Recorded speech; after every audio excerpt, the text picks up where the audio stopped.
Should you pull for Kafka?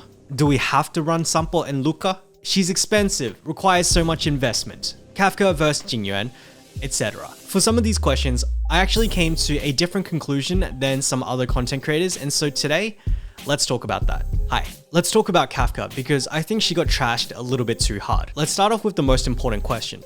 Should you actually pull for Kafka? This answer is going to be the same as what I normally say, but with a little bit of different context, and it's yes, if you like her, you pull for her. However, the reason that this is more important than ever is because the honeymoon phase is over. Most of us are in the endgame loop, and generally speaking, we're gonna start seeing people drop the game. Now, why exactly does this matter? If I had my resources restricted, I definitely would not have pulled for Luocha or Blade. As meta as they are, I don't care. I like beautiful women, whether it's 2D or 3D. Like your Zilla, like your Bronya, Silver Wolf, like your Himiko over here. If I could pull for her, I freaking would. And I think a lot of you may resonate with this, but what this means is that even if I got Blade and Luocha, super meta characters, but I was unable to get like my Kafka or my Jingliu, then I am way more likely to quit the game, even if I'm clearing it. And at this point, we're getting pretty close to being able to fully clear MOC with our favorite characters, even if they're not meta. Like you've seen all of the Himiko clears, right? It turns out that gear matters the most. So pull for who you like, what will actually help you have fun, and what's going to help you keep enjoying the game.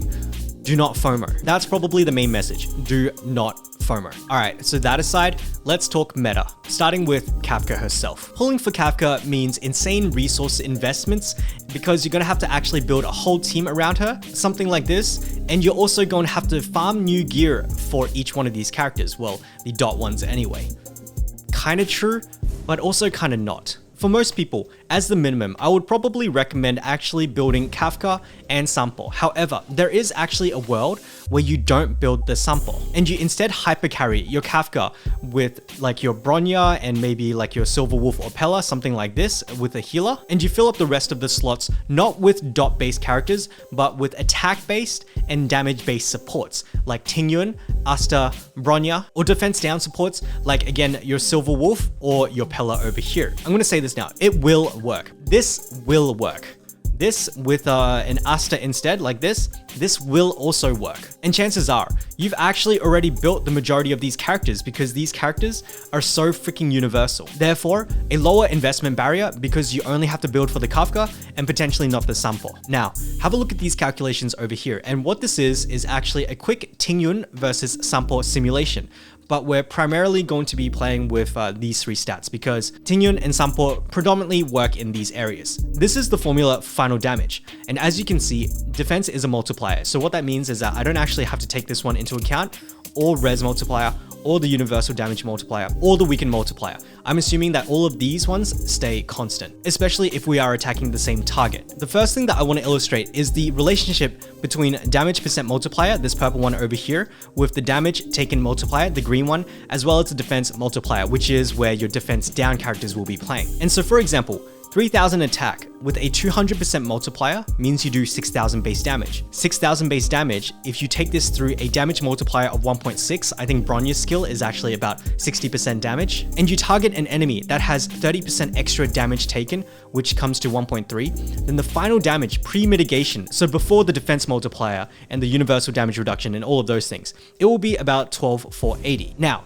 instead of using characters that would give you a damage multiplier percentage and another one that would give you damage taken multiplier, what if you actually loaded your entire team with only damage multipliers? So let's say like instead of 1.6, 1.3, it's now 1.9. Your final damage pre-mitigation is actually less than the one before.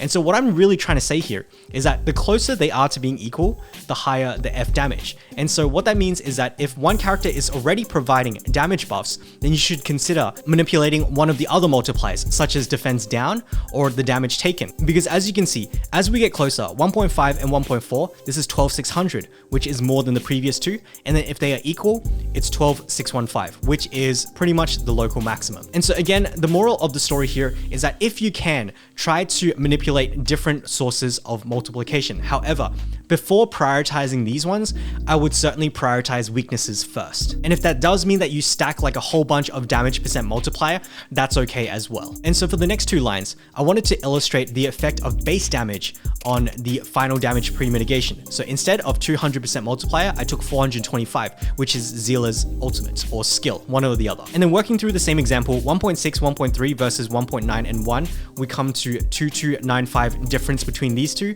versus a 1080 difference between these two. And what I'm trying to say here is that the higher the base damage, which is this one over here, the more of this you'll feel. And the main thing that you can manipulate with the base damage is your attack stat, or whichever stat is used to scale the skill. And so characters like Tingyun, as well as your Bronya's ult, they give attack, which increases base damage. Now, with all of that theory in mind, I ran two simulations, one for Tingyun over here and another one for Sampo. I'm going to save you the calculations, and there were a couple of simplifications, but generally speaking, the difference between the two is actually not that much. However, there are a couple of aspects that I was not able to quantify, and the first one is the fact that you get extra explosions with Kafka because of the plus 50 energy from Tingyun's ultimate. Generally speaking, depending on the light cone you're using and some of the gear, you'll be getting Tingyun's ultimate every 3 to 4 turns, and this translates to approximately an extra 30% of Kafka explosions. And by Kafka explosion, I meant her ultimate because that's what energy contributes to. On the other hand though, something I haven't quantified is Sampo's dot ticking. However, this one is very much dependent on how fast the enemies move. And so knowing that the skill damage is pretty similar, and I know that these are kind of scuffed calculations, there's probably a little bit more that I didn't take into consideration for this one, but like they are comparable. It's like, okay, well maybe you lose like 10% damage for running Tingyun or something, or maybe you actually gain damage, but what you get in return is that you don't actually have to build Sampo. Yeah, I mean, there's a little bit more going for Sampo, like he has really good breaking and all of that, but you can kind of see what I'm trying to say here, right? According to some early calculations, I've looked at Asta, I've looked at Bronya, I've looked at Silver Wolf. Sampo is not like the be-all end-all. It's not like you must have him to run Kafka. And so that brings us to another interesting point. The notion that Kafka has to be run with Sampo and Luka to be viable.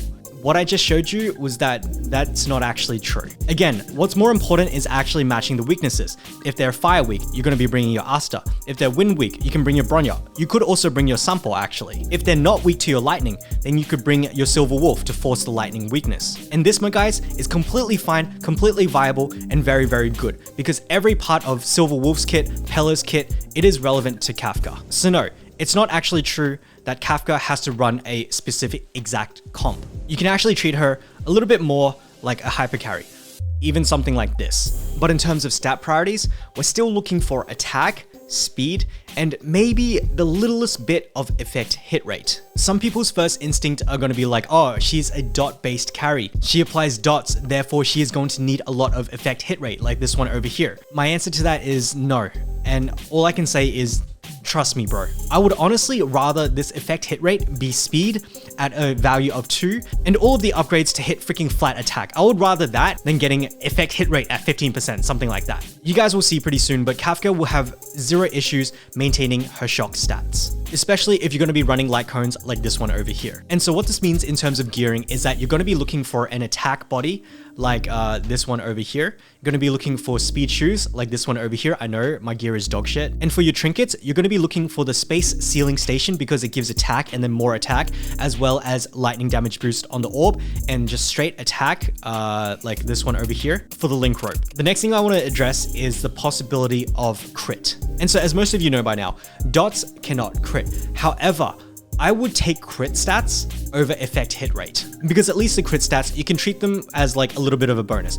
For the body, I would probably still rather run attack rather than crit rate or anything. But for a piece like this, for example, I would rather have hit crit rate and maybe flat attack over defense and effect hit rate. And that's okay, because remember that her skill as well as her ultimate has a base damage component. It's not all fully dot, and that part can still actually crit. However, personally, I would just consider that like a nice little bonus. Speaking of gear though, that kind of brings me to another point, which is, we have to farm another set for her. We have to farm a lightning set that's more focused on attack and speed. This part is actually kind of true, because what it means is that there is a specific combination, attack and speed, that we need. And it's quite hard when out of all of the different stats, there are specifically 2 that will really help your Kafka a lot. Whereas for a hyper carry, for example, attack, crit rate, crit damage, oh my god, that is some really nice gloves. But for example, let's take your hyper carries. Attack, speed, crit rate, and crit damage.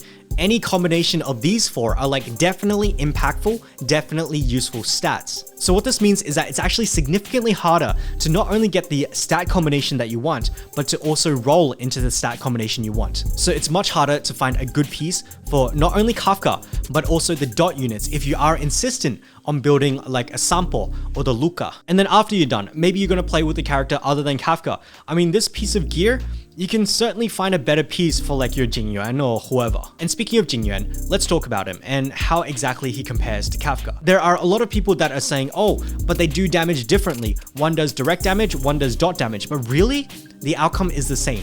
They both occupy the primary damage dealer slot, and everybody else in the team supports them. And so let's do a quick comparison. The thing I like the most about Jingyuan that he has over Kafka is he has incredible break potential because of his Lightning Lord. This is more of a Jingyuan specialty rather than like Kafka's weakness. Kafka's breaking it's average. It's not bad, but it's average. Jingyuan also gets more value out of supports because he has higher affinity with crit stats. He can make use of not only attack, damage, and speed, but also crit damage and crit rate. However, this might not actually matter if Kafka turns out to be a base unit that is simply better. On the other hand, as most of us know, his damage is a little bit backloaded where you have to wait for the Lightning Lord to strike. And the last thing is that he is the definition of like a standard DPS and is therefore more likely to get power crept. Because Kafka, on the other hand, whilst in the majority of this video, I described her more like a DPS, a main DPS, if there was ever, and this is pretty likely, but if there was ever a 5-star gigabusted dot DPS, then she could actually act as the enabler to help pop those dots. And so she would actually occupy one of the offensive support slots. And this makes her harder to power creep. However, as you can imagine, she is very, very skill point negative, and so we need to make sure that that actually works. On the other hand, where Jingyuan is kind of like a backloaded damage character, she's like the opposite archetype where she pulls damage forward from the dots. And that is always a good thing because it shortens the time to kill. You take less rounds to kill, meaning that you take less damage because if they're dead, then they can't hit you, but also hopefully shortening the rounds so you can make those MOC cutoffs. And the last thing is the whole, Jingyuan's weak to CC. All dot units are actually a little bit less impacted by CC because once they've landed their dots, that damage is going to tick. It is going to happen whether your character is CC'd or not. In comparison, if your Jingyuan is CC'd, that Lightning Lord is not going off. And so yeah, even under CC, they will still be providing value on the field. And so between these two characters' kits, I personally like breaking more. I am partial to the Lightning Lord. Breaking lets us do more damage, take less damage, and potentially skips mechanics. However, the way that Jingyuan's breaking works, it's a little bit less than ideal, although you can certainly counter it with like your Bronyas and your cleansers. And so the last thing I want to talk about in this comparison is if you already have Jingyuan, should you roll for the Kafka? And so because they occupy the same slot, the primary damage dealer slot, from a meta point of view, I probably wouldn't. And the reason is because of elemental coverage, right? You're kind of getting a dupe. However, I know a lot of you guys play this game for Kafka, and in my mind, that is worth way more than any meta. So my guys, just do it. Honestly, just roll for the Kafka if you really want her. And so there is one last topic that I did want to cover before we wrapped up, and that's the concept of future proofing. If you're gonna roll for her to future proof yourself, don't bother rolling for her. Especially if you're resource constrained, the smarter move would just be to wait for her rerun, and in the meantime, look for that giga juiced out .dps. Otherwise, if you like her, or you want a lightning DPS, which I want because, I mean, I got Serval, but I kind of want a 5-star one, then I would say just roll for her today and play her with a hyper carry team with a focus on attack and speed stats. A little bit of effect hit rate, it won't hurt, and treating any crits as a bonus. I personally would prioritize crit rate over crit damage, especially because you're trying to fight for those other stats as well. And so with that, let me know if you guys are going to be rolling for Kafka, if this video actually helped you change your mind, because I know a lot of people are like, oh, I'm not rolling for Kafka anymore because she's dog water. She really isn't, but I'm gonna set your expectations. She is not as good as Blade, but she is still good, okay? And so with that said, there is nothing left to be said except thank you for watching. Goodbye.